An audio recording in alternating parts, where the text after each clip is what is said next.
Bien le bonjour à tous et bienvenue sur un nouveau tuto de Laser Game Evolution. Ici Bobby Smith et George Shark. Aujourd'hui, nous allons voir quels sont les différents types de comptage des points. Et bien sûr, les différences que cela apporte dans le jeu. Pensez aux petits pouces en l'air. Et bien sûr, cliquez sur la cloche pour pas louper les prochains tutos. Allez, c'est parti.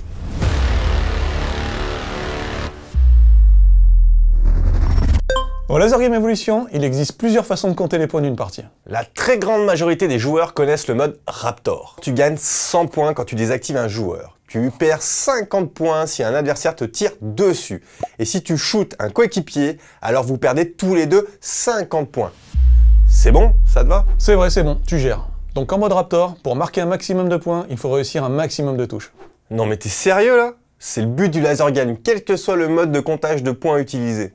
Ouais, donc c'est vrai que c'est pas forcément faux. Donc, si je résume, pour marquer des points, il faut désactiver un maximum de joueurs, c'est-à-dire en réussissant un maximum de touches.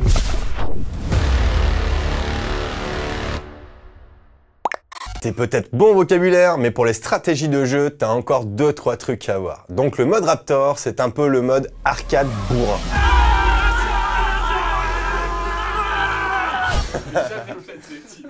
Ah ouais, donc tu fonces dans le tas, tu prends un max de touches, mais c'est pas grave, puisque t'en donnes toujours plus, c'est plus important. Ensuite, il y a le mode Sniper, utilisé dans les tournois. Tu marques 100 points quand tu réussis une touche et tu perds 100 points quand tu t'en prends une. Ah là du coup tu me parles, le mode tournoi, œil pour œil. Pour ce type de game, c'est le ratio qui compte. À la différence du mode Raptor, un joueur qui aura réussi plein de touches sera loin d'être bien classé s'il en a aussi pris beaucoup. Très stratégique pour le score d'équipe. Chacun donc doit savoir où il en est dans son score. Il n'est vraiment pas rare d'avoir des joueurs avec de très gros scores négatifs à la fin de la partie.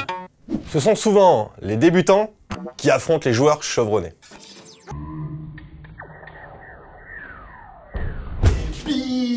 Alors c'est clair que ça peut être très frustrant au départ, mais ça permet de bien gérer ses touches reçues et ses touches données. On fait beaucoup plus attention au nombre de touches reçues dans le mode Sniper. Voici la même fiche de score avec un comptage Sniper.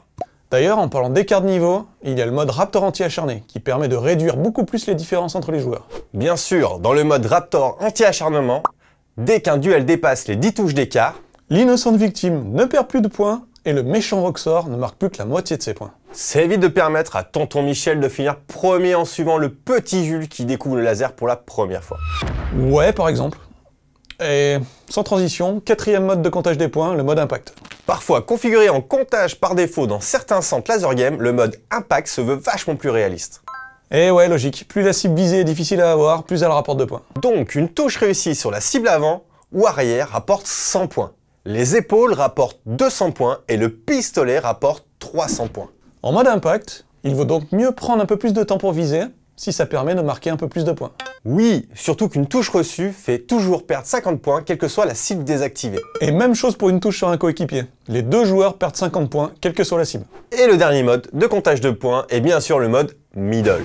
Très peu utilisé, comme les joueurs Middle, c'est un croisement entre le mode Raptor et le mode Sniper. Une touche réussie rapporte 200 points, et une touche reçue en fait perdre 150. Techniquement, il faut mieux mettre plein de touches comme en Raptor, mais surtout éviter de s'en prendre comme en Sniper. Et là, les écarts de niveau sont vraiment flagrants. Donc c'est un mode de comptage qu'il faut vraiment réserver aux joueurs qui sont d'un niveau kiff-kiff. Voilà pour les différents modes de comptage de points au Laser Game Evolution. Vous avez peut-être des idées, des questions ou des remarques sur ces modes? Ou alors, sur le laser en général. Comme Magali Salandre, qui a vu les replays de joueurs qui participent au tournoi de laser. Quel Raptor? Comment ils font pour bouger autant? Eh ouais Mag, ça c'est le haut niveau. Mais si tu t'entraînes toi aussi, tu réussiras un jour à l'atteindre. Au passage Magali, tu remportes une partie pour 10 joueurs. Donc si toi aussi tu veux tenter de remporter une partie pour 10 joueurs, pose-nous toutes tes questions en commentaire et nous y répondrons dans une prochaine vidéo. D'ici là, bon game et à très bientôt sur Laser Game TV.